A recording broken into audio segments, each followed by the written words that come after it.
Good morning and welcome to the President's Breakfast. My name is Ian Sterling and I am the President of Doherty & Associates Investment Council.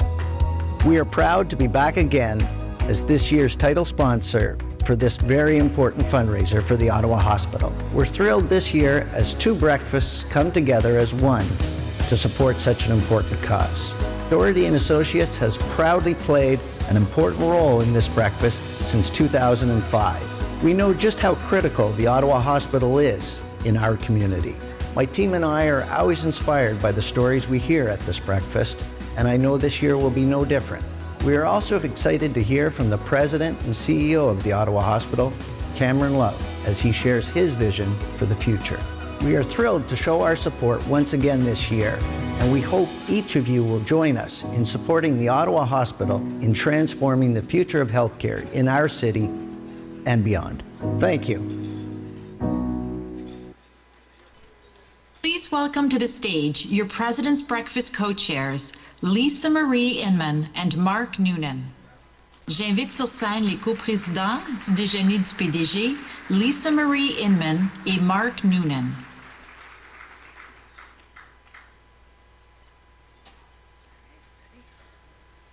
Good morning, everyone. Bienvenue au déjeuner du PDG. The Ottawa Hospital respectfully acknowledges it is located upon traditional and unceded Algonquin territory. The hospital has the privilege and responsibility to serve First Nations, Métis, and Inuit, and to demonstrate respect for the contributions, cultures, and traditional knowledge of all Indigenous peoples. It's great to see everyone here today. We're making history as we combine the President's Breakfast for the public service and the President's Breakfast for the business community into one incredible fundraising event for the Ottawa Hospital. Je suis ravie de voir autant de mes collègues de la fonction publique. Merci beaucoup d'être parmi nous. I've had the pleasure of co-chairing the Public Service Breakfast for the past 2 years, and I'm proud to be back again this year, this time in person for the first time, and to welcome Mark as my fellow co-chair. Thank you, Lisa Marie. It's been great working with you over the last few months and getting to know you as we put this breakfast on. And also a big shout out and thank you to the folks from the Ottawa Hospital Foundation. They really made our jobs pretty easy, Lisa Marie. I'd also like to take this opportunity to welcome those of you joining us virtually this morning. Hope you enjoyed the red carpet experience, Ottawa's version of the Oscars. Lots of cool interviews out there. As I look around this packed room at the Westin, so grateful to see so many business leaders and community leaders across our fine city. We're all here this morning, I think, and I think a lot of us are excited to see the new build of the Ottawa Hospital. It's phenomenal. I find myself driving by Dow's Lake, looking in as I go by the new campus and seeing the excitement of the starting of the construction on the new parking garage. This is a monumental build, and to make it a reality, we all need to step forward and show our support. And this breakfast is just a big way to do that. Yeah, for sure, Mark. And I think that we're all excited to see what's going to be possible by bringing these two breakfasts together. I think we like to refer to it as a power breakfast, so let's make that a reality. Je suis vraiment touchée par votre générosité envers la plus importante campagne de financement de l'histoire de la ville, la campagne Créons le lendemain, d'un montant de 500 millions de dollars. Mark mentioned the new campus, which we've all probably seen as we drive by, taking shape. But another huge component of this effort is to take research at the Ottawa Hospital to unprecedented heights. We know there are big breakthroughs in Ottawa. I think everyone's excited to hear about them today. Some may surprise you, and as I said, we'll hear more coming up in our program this morning. Yeah, as you may know, neuroscience will be a big part of the new campus, and we're excited to have Dr. Robert Fahed here to join us today. Here's a fun fact. He's one of only 4 interventional neuroradiologists in Canada, and he's also a stroke neurologist. And of course, we're going to be joined by the President and CEO of the Ottawa Hospital, Cameron Love. I'm sure we'll hear firsthand about the new build and the latest version of the healthcare project and what it means to the future of our city. But before we move on to them, Lisa Marie, I think you have a guest that you'd like to introduce. I do, in fact. And we know that, sorry. You'll all be inspired to give thanks to the incredible program that we have lined up for you this morning. Je tiens à rappeler à tous nos invités qui nous suivent en mode virtuel que vous pouvez faire un don à tout moment ce matin. Il vous suffit de cliquer sur le bouton « Don » sur l'écran. Maintenant, permettez-moi d'introduire Holly Wagg. Holly a un lien étroit avec l'hôpital d'Ottawa. Les soins aux patients, la recherche et la philanthropie lui sont des choses familières. L'histoire de sa famille est vraiment spéciale, vraiment inspirante, et elle nous raconte comment la boucle est bouclée. Please welcome Holly Wagg.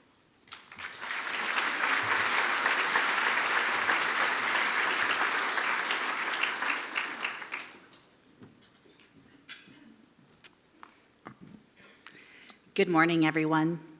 C'est un plaisir d'être ici avec vous aujourd'hui. I'm no stranger to speaking at a podium, but usually it's in a professional context. I have to tell you, I'm really nervous right now. And it's because I don't often get a chance to share my snippets of my personal story, to talk to you about my person. Julia Wagg was my wife and the mother to our 3 children. She died in 2017 of an aggressive leukemia at the age of 36. In the widowed community, we like to say, love never dies. And as long as we continue to talk about the people we love, they continue to live on in our stories. When I first learned that Julia was sick, I was thousands of kilometers from home climbing Mount Kilimanjaro. Now, it was a trip that had taken us 2 years to save for. The plan was that I'd climb Mount Kilimanjaro, and she'd join me afterwards with the kids for a safari and a little bit of time on Zanzibar. She found out she had cancer while I was climbing that mountain, and she took 4 days and just waited to tell me. And she let me reach the summit, and the moment that I was down, she contacted me, and I had to race back home to Canada. Our lives changed forever when Julia was diagnosed with an acute myeloid leukemia that had a mutation known as FLT3, and it was advancing quickly. The doctor said it was like putting a brick on the accelerator pedal, the gas pedal of your car. I'm the researcher, so I did lots of Googling, and I discovered that Julia had a chance of 10%, only a 10% chance of surviving for more than 5 years. So overnight, my secret mission became to make whatever time left that we had possible the best time. Julia didn't want to know the odds. She only wanted to be able to tell our 3 children that she did everything she could to live. So despite repeated complications and a few near-death experiences, Julia somehow got into remission and was eligible for a stem cell transplant. Thankfully, her sister was a match, and there was only a 25% chance of that happening. So in May 2016, Julia received her sister's stem cells and the hope for more time to live. Now, Julia was always a complicated patient, and we used to laugh because if there was a 1% chance of something going wrong, like you can guarantee that it happened to her. And so thank goodness she did have a sense of adventure. She spent 8 of her 15 months of her adventure with leukemia, and let me tell you, those are her words, they're definitely not mine, but as an inpatient on the floor at 5 West. And that means we got to know her team of doctors and nurses, as well as the house cleaning and admin staff. You know, I remember the house cleaner always coming in to clean, and they have to clean with bleach, right, for infection control, and she got to know after I'd sat on so many chairs with bleach and ruined my clothes that she would give me a note every time, like, still wet, don't sit down for the next hour. Thanks. The whole team just was amazing and left a huge impression on us. So most of Julia's doctors were also researchers, and we learned about each of their projects. And we were specifically enthralled with CAR T cell therapy, which could change the future for people with blood cancers. By December of that year, in 2016, after a bunch of setbacks post-stem cell transplant, Julia was finally able to leave the hospital. But she required a walker, and that's like a really hard thing when you're 36. But we were really lucky. January to March were absolutely magical. Julia built strength, she got healthier, she started talking about going back to work, and we even got her cross-country skiing. We learned how to ski up at Nakurtok. Cancer was still in our lives, but it wasn't the first thing we thought about every day. Our youngest, Addison, was turning 6 at the end of March, and Julia had promised to throw her a very big party. Flowers and fairies was the theme. But after the party, Julia collapsed to the floor in pain. Her cancer was back, and we both knew that a relapse a mere 11 months after a stem cell transplant made her ineligible for another one. She wouldn't survive. Well, she was given 3 weeks to 6 months to live. Julia caught an infection and died a week and a half later. In her final days, sprinkled between families and close friends, There was a lineup of doctors and nurses who all came down to the ICU after their shifts, and they waited. Sometimes they waited hours just so they could say their final words to her. It's how special our time here was with the staff. Death can be beautiful, and on the night she died, Julia's hospital bed was surrounded by the people who loved her most in the world. I brought Addison in from the waiting room, pulled her into my lap, took Julia's hand, and we started our bedtime ritual, which was reading, at that point in time, Harry Potter, book number 4. Julia's heartbeat started to decelerate, and she chose to finally let go during that bedtime ritual. This was the end of Julia's incredible life here on Earth, but not the end of her story. Her legacy lives on in our children, and it lives on in all that she accomplished in her life and in the many people she impacted. You can probably find more if you Google her online, because she was a pretty incredible human being. Julia will continue to live on, and she decided in one way that she was going to do this was to leave a gift in her will in support of research at the Ottawa Hospital. I continue to give to the Ottawa Hospital, and I've also left a gift in my will in Julia's honor. Being a part of life-saving research was important to both of us, and at the time, treatment protocols for AML hadn't really changed in 20 years. We wanted to do whatever we could to make sure other families never had to experience what we did. And it didn't take long to firsthand see the difference that research can make and to see how research could tell a different story for a different family. Fast forward to February 2020, just before the pandemic, and I was in Patagonia, Chile, and met a woman named Lynn, who coincidentally is also from the Ottawa area. As we got to know one another, another incredible coincidence surfaced. She had a loved one who faced leukemia, and her daughter, Nicole, was only 19 when she was diagnosed with acute lymphoblastic leukemia in 2018. Her daughter, Nicole, started chemo, and just like Julia, her cancer was aggressive, so she underwent a stem cell transplant, and just like Julia, her sister was also a match. These coincidences kept on unrolling, like I got pulled off of Kilimanjaro to come back for Julia. She had been on the West Coast Trail hiking with her husband when her daughter was diagnosed. But 3 years later, Nicole learned that her cancer was back. And unlike for Julia, there was now a new treatment option. And Nicole was a candidate for CAR T-cell therapy.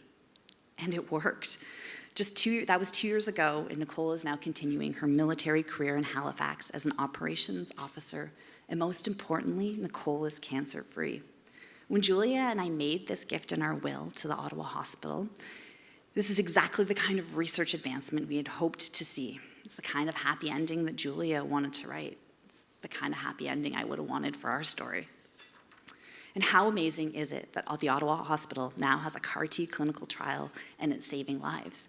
Every time I think of Dr. Kekri coming down the hallway when she was our attending and treating us, I think of how now she's saving all of these lives, my friend's daughter's life. You know, as a donor, I never expected to see such a breakthrough in research in my lifetime. I know that research takes time and that you've got to wait and be patient, but this is 5 years. That's incredible. When you stop and think about the impact you can leave on this world, how much more powerful can it be than knowing in some way that you've given another person a shot at life? Think about that legacy for a moment. Thank you for allowing me to share some of Julia's life and legacy with you today. Thank you.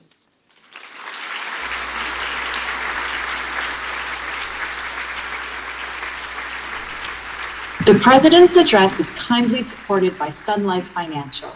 Now, please welcome Cameron Love, the President and CEO of the Ottawa Hospital. Le discours du PDG est généreusement soutenu par la financière Sun Life. J'invite maintenant sur scène Cameron Love, PDG de l'Hôpital d'Ottawa. Well, good morning. And Holly, my gosh, I know you said you were nervous, but that was absolutely touching. Thank you very much for being here this morning and sharing your story. So good morning, everyone. Bonne journée. Merci beaucoup d'être ici aujourd'hui. This event at the Ottawa Hospital is an absolutely wonderful tradition, and it's great to be able to bring the public service and the community breakfasts here together. I know many of you do, but if you keep an eye on the news, you'll know that healthcare organizations and systems across this country are facing significant challenges. But as history demonstrates, every crisis also presents significant opportunity. And at the Ottawa Hospital, we are seizing that opportunity to create the future of healthcare for our community, which is extremely bright. Over the last year, we have put in place an ambitious plan to reshape our healthcare system to reflect 21st century healthcare needs and infrastructure by focusing not only on providing compassionate care to our patients, but also by supporting the overall health of our community at large. We look at it this way. TOH doesn't just serve this community, we very much belong to this community. Yes, we have 17,000 people who work at TOH that are your doctors, your nurses, your occupational therapists, custodians, and many, many others. But we're also your neighbors, your friends, your family, and the people you meet in parks or skating on the Rideau Canal. Everything we do at TOH comes down to our patients and our community and the impact we can make to reshape and improve healthcare for the future. I have got the great fortune almost every month of meeting with multiple patients, and I want to share a story today of a patient I met recently that demonstrates what I'm talking about. This patient, and let's call her Anna for this example, arrived by ambulance at the Civic Campus Emerge Department. She was extremely ill and needed to be admitted relatively urgently to the campus, to the Civic Campus. During her time in hospital, Anna was cared for in our general internal medicine unit, and she was then transferred to one of our transitional care units in the community as she required ongoing care, as many of our patients do. Anna told me that after she left the hospital, she was comforted by the fact that she was still connected through the same care team, the same electronic chart, and that regardless of the location, she felt that the care was seamless and she was continuously supported by everyone that she interacted with. However, she also mentioned that she saw how difficult it was for physicians and nurses and staff to work in very old facilities like the Civic. And it wasn't just challenging for the healthcare team, but she and her family also experienced how disruptive it can be to share a room with multiple patients. Anna's story is an example of what drives us here at TOH to improve and reshape healthcare for our community.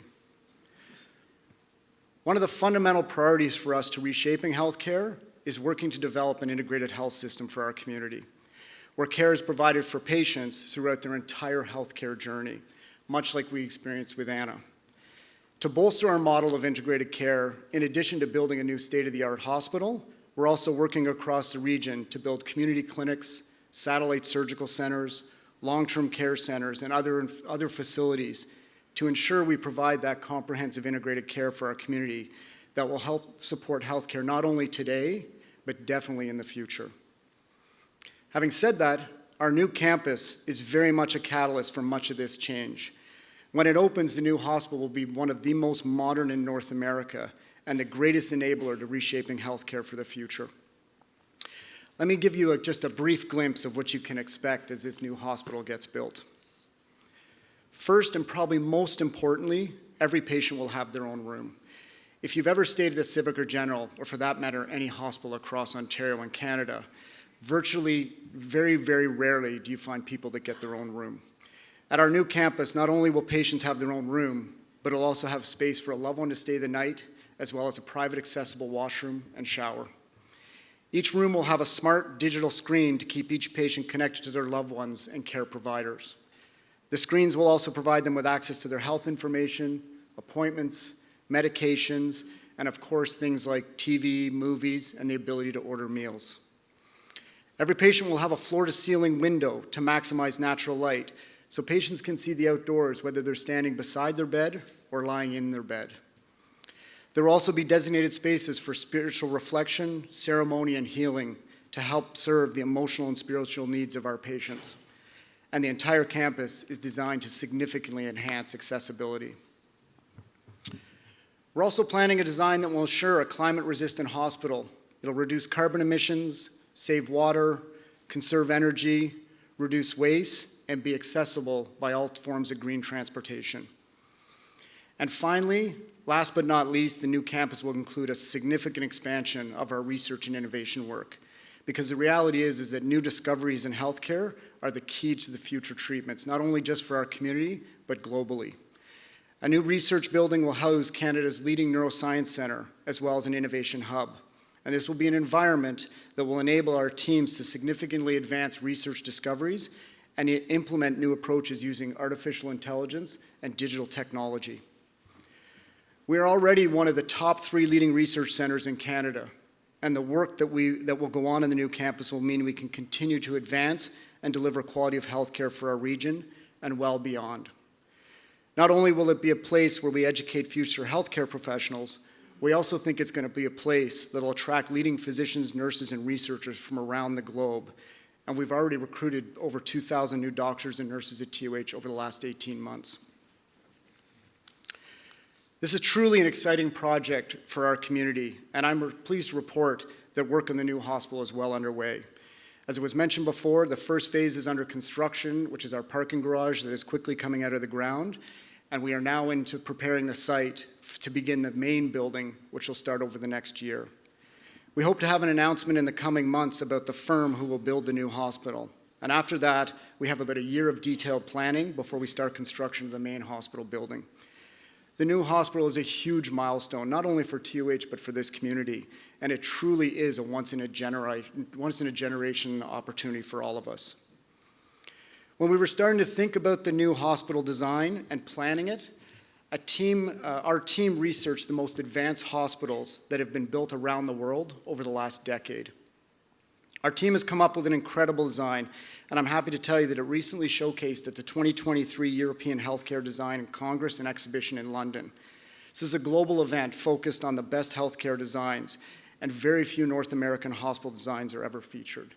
Ours was, and it's a great recognition not only of the team's work, one from which we will all benefit from, but it's also great to have a hospital that ranks among the most modern in the world.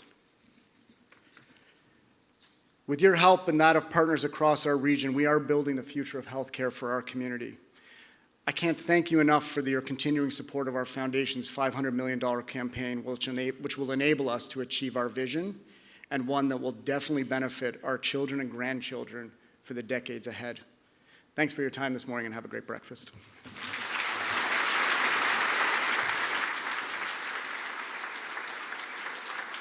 Approximately 90,000 patients suffer from a stroke each year in Canada. And approximately 20% of those patients are having a stroke because of a big clot that formed somewhere in their body and ended up occluding one of the vessels of the brain. And the brain is an organ which, like any other organ, needs blood to survive and function normally. So when patients have a stroke because of a big clot, there is a major flow arrest in a critical and vast area of the brain that is immediately starting to cause irreversible damage to the brain. From that moment, every minute matters, and we need to reestablish blood flow and remove that clot from the brain as fast as possible. And what we'll do is we'll access the artery from the groin. The patient's leg is typically here, and we'll navigate from the groin, our catheters, all the way up inside the patient's body up to the head. By using this 3D silicone model, we can completely replicate a human procedure from A to Z and test any new devices or procedures that we would like to test. So this is exactly what happens when we're actually treating a patient with a stroke. What you see here is what I can see with my machine. So those are the vessels of a human brain. When it's a real patient, we actually see those vessels because with the X-ray technology, we can see through the skull. So we don't see the patient's head, we just see the patient's vessels. And I'm going to try to navigate that catheter all the way up where there is a clot to try to remove it. Right now, this would be where the brain is. I'm actually exactly at the level of the brain, and I'm navigating my catheter. As you can see, I'm slowly putting the catheter under aspiration to make sure it captures the clot with it, and then I pull the clot out. The clot is now outside of the brain, and the blood flow is restored. If we did this fast enough, patient will hopefully make a fantastic recovery. He's one of only 4 interventional neuroradiologists in Canada and is also a stroke neurologist. Please welcome Dr. Robert Fahed. Il est l'un des 4 rares neuroradiologues d'intervention au Canada, en plus d'être neurologue spécialisé en AVC. Accueillons chaleureusement le Dr. Robert Fahed.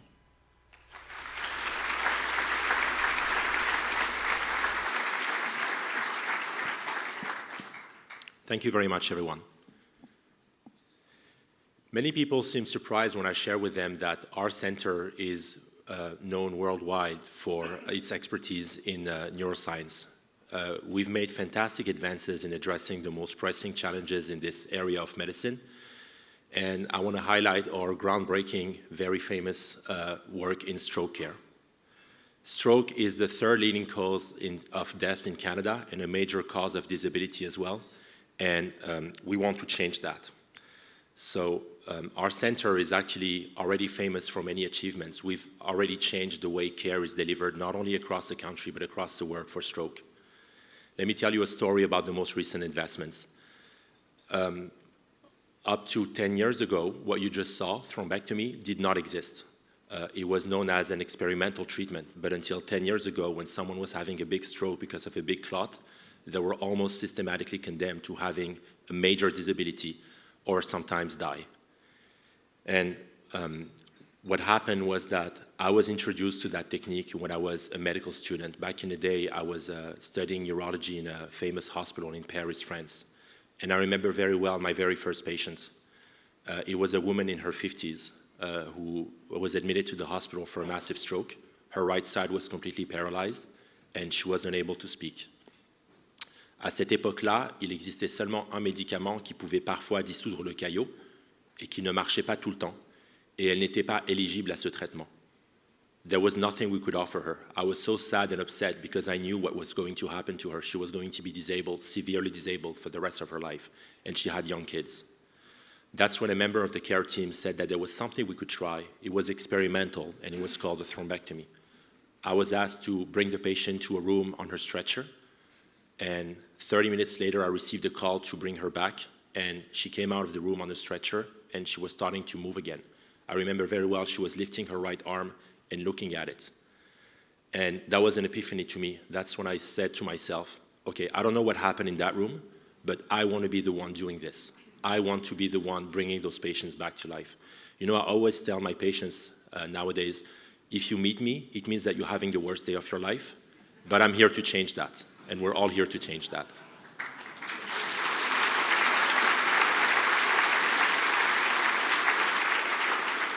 That was 10 years ago. Fast forward to 2015, Dr. Dardola Chahi and late Dr. Chimam Lum, who both works at the Ottawa Civic Hospital, helped pioneering this technique and making it part of standard of care through a Canadian trial which showed that thrombectomy was helping stroke patients.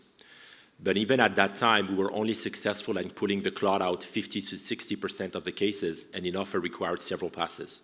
So in a significant number of cases, we needed a lot of time to get the clot out. And while we were struggling fighting the clot, the brain was suffering damage. And sometimes we were unable to pull the clot out at all. But that's not what we want. What we ideally want is to get the clot out on the first try. That ensures that the procedure is the fastest, the most efficient, and the safest, and it significantly increases the chances to get out of the stroke without any residual symptom.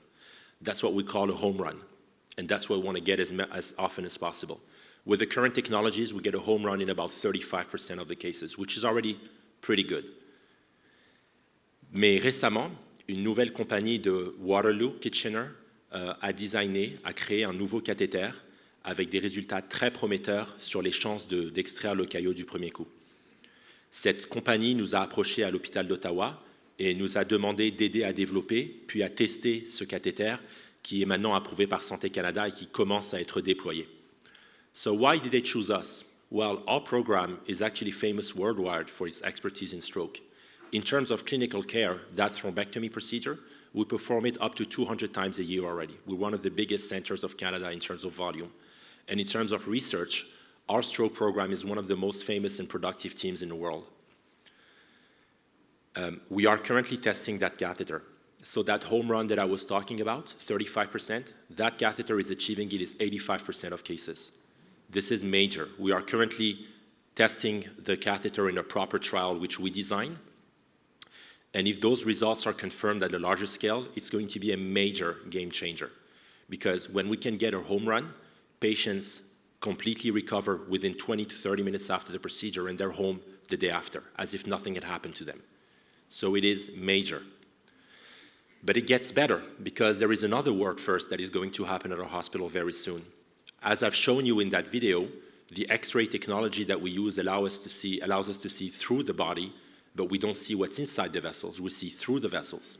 Well, very soon we are going to do the very first case in the world and in the history of our field using a camera that will allow us to see inside the vessels.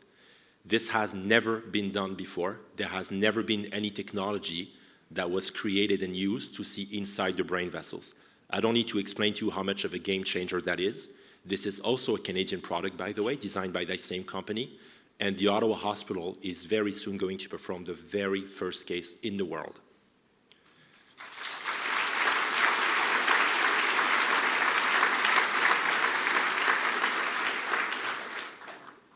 The speed at which our field is evolving is exponentially higher and better every year. My job is already completely different from what it was like 10 years ago. And 10 years from now, it will be, again, a completely different job with an increasing number of patients we'll be able to help and save. All of this is only possible through research, of course. As I always say, today's research is tomorrow's care. The techniques and treatments that we study now through trials within the Ottawa Hospital will be tomorrow's cutting-edge, groundbreaking treatments that we'll be able to offer to our patients. And each one of you will help achieve that. Thank you very much.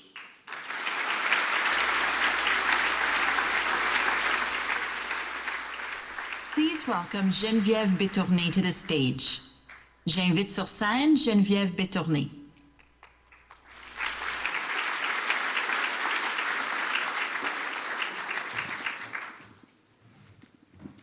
That was inspiring. Thank you. Good morning, everyone. Bonjour à tous. At age 23, I was diagnosed with an aggressive form of multiple sclerosis. Thanks to a groundbreaking treatment that I received at the Ottawa Hospital, I got a second chance at life. It's hard to know when my MS really started developing, as the symptoms were subtle in the beginning. They started to really stand out, however, in my early 20s. It began with vision problems and headaches, and soon included mobility and balance issues, weakening muscle control, and it kept going.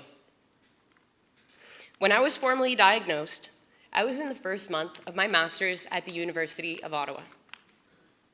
I didn't know what this diagnosis meant exactly or what was in store for me, but I remember feeling sad, I felt angry, and I was scared. J'ai vu un neurologue qui m'a d'abord fait suivre un traitement classique contre la sclérose en plaques récurrente rémitante. Et c'est là que j'ai eu une idée vague de ce à quoi ma vie pourrait ressembler à l'avenir. À l'époque, j'avais de la difficulté à accepter la réalité. Je ne pouvais pas y croire. I had heard about Dr. Mark Friedman and his promising research at the Ottawa Hospital through my mother's friend, so I sought to get an appointment. That was the most important phone call of my life. From my very first appointment at the Ottawa Hospital's MS clinic, I felt like I was in the right place.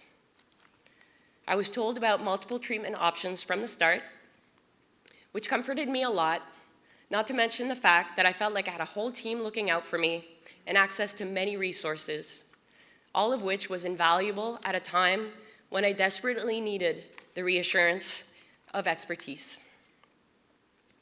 We weren't sure if my MS was progressive in the beginning or not, and so we tried the first and second lines of defense. And I tried my best to keep moving forward with my life. Unresponsive to those therapies, I found myself 3 years after my diagnosis having a hard time walking unassisted.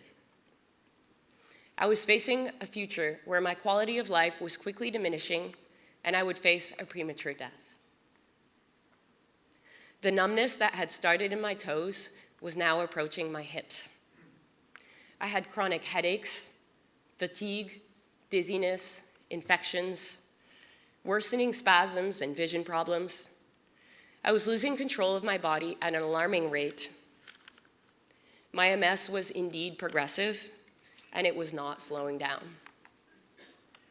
This is also when, as a last resort, I was given the opportunity to undergo this autologous bone marrow transplant developed by Dr. Friedman and his colleague, Dr. Harold Atkins. I was heartbroken that nothing had worked, and I was at the point of needing an aggressive intervention. But the fact that I had this one final and ultimate option, while incredibly scary, left me feeling hopeful and determined. Les mois entre ce rendez-vous et le début de l'intervention en juin ont été difficiles. Tous les membres du personnel à l'hôpital d'Ottawa ont été aux petits soins avec moi et m'ont aidé à me préparer devant cette nouvelle épreuve. Face à la lourdeur d'un tel traitement, ils m'ont donné un sentiment de sécurité du début à la fin. The transplant process took a number of weeks, starting with the stimulation and the collection of my bone marrow stem cells. Once my stem cells were purified and frozen, I underwent 10 days of intense chemotherapy in order to destroy my existing bone marrow. Those were some of the most physically and psychologically demanding days of my life. That being said, nothing compares with the challenge of living with a destructive illness such as multiple sclerosis. That is the single hardest thing I've ever had to do. L'espoir que si je me rendais à l'autre bord de cette épreuve, j'avais une chance de transformer ma vie, était suffisante pour que je puisse retrouver la reconnaissance et de me réconcentrer. Il m'a fallu de nombreux mois pour me remettre et mon corps a pris des coups permanents. Pendant la majeure partie de l'année, après mon traitement, j'ai surtout pris soin de moi-même pour essayer de reprendre des forces et tenter de repousser mes capacités. With MS, it can be hard to know over a short period of time whether you're getting worse or better. But that moment, when I undoubtedly moved my leg in a way that I hadn't been able to in years prior, it filled me with a euphoria unlike anything I had ever experienced before. As I continued noticing small improvements, I was filled with boundless awe and gratitude, and I found a love for life and all that it had to offer. The progress has been slow, but it is there. I continue to heal. Today, I am still without new disease activity, and I can walk long distances by myself. I can walk on grass now. I know what it feels like to jump again. I can see the tiny needle of my record player, and I can draw freehand. I have done and felt things I thought I would never do or feel again. I continue to feel deep love and gratitude for the treatment and the opportunity that I was given. But I also feel incredibly privileged. Not all Canadians living with MS are candidates for this treatment. That's why research is so important. We need advanced therapies to help save lives and to protect future ones. And on that note, I'd now like to express my gratitude towards all of you. Your support is something that changes individual lives, like mine, and has an impact on our collective for the better. In an unstable world, it is important now, more than ever, to put our time and our resources into the right things. Thank you. Merci.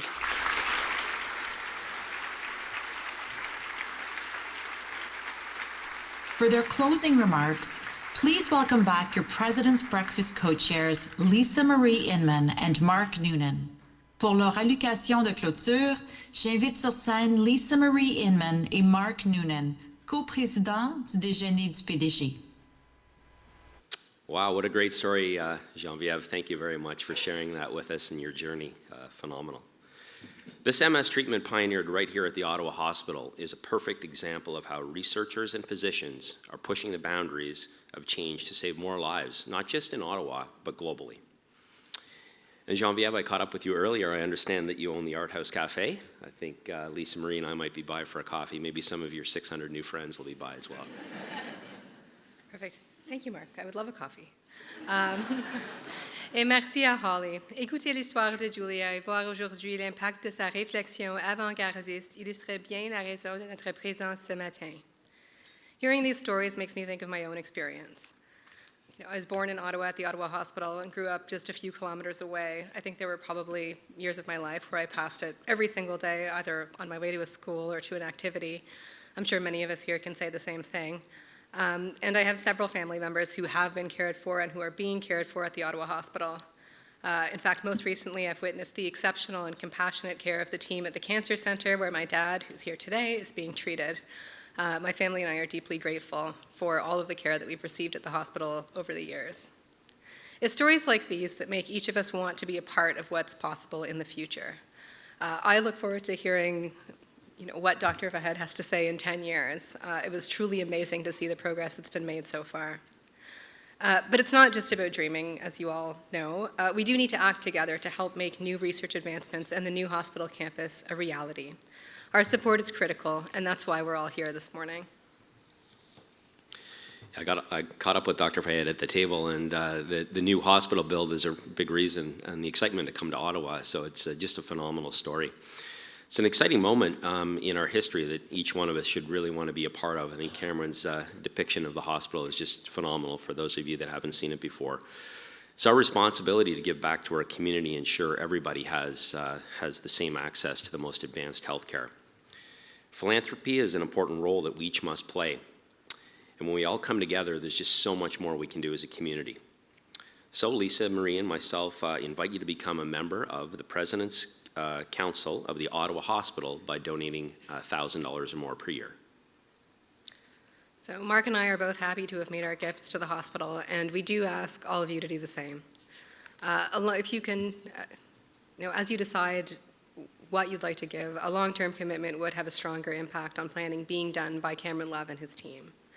We ask you to consider a 5-year pledge or perhaps becoming a monthly donor if that's a better option for you. En songeant à votre don et à son impact potentiel, repensez à Geneviève et à tout ce qu'elle a pu accomplir grâce au soutien dont a bénéficié l'hôpital d'Ottawa au fil des ans. Nous sommes impatients de vous faire prochainement part du franc succès qu'aura recueilli ce déjeuner. Ensemble, faisons l'histoire. Without donor support, all of the successes, all of the research that we've heard about this morning wouldn't be possible. If you're watching virtually, and hello to all the virtual folks, you can click the donate button now. And for those in the room today, there are forms at your table that you can fill out, and your table captain will collect them. As we wrap things up, I'd just like to take a moment to thank all of our table captains for putting your tables together. They're the ones with the white gowns on, if you haven't noticed, so thank you to the table captains.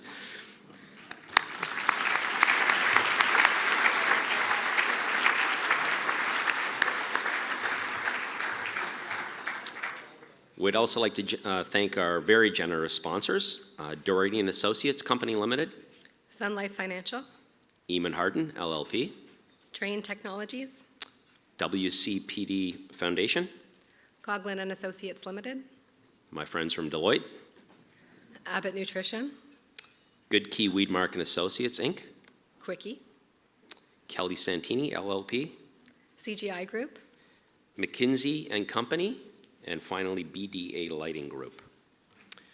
So on behalf of the Ottawa Hospital Foundation, we want to thank everybody for joining us today. That brings us to a conclusion and the end of our show.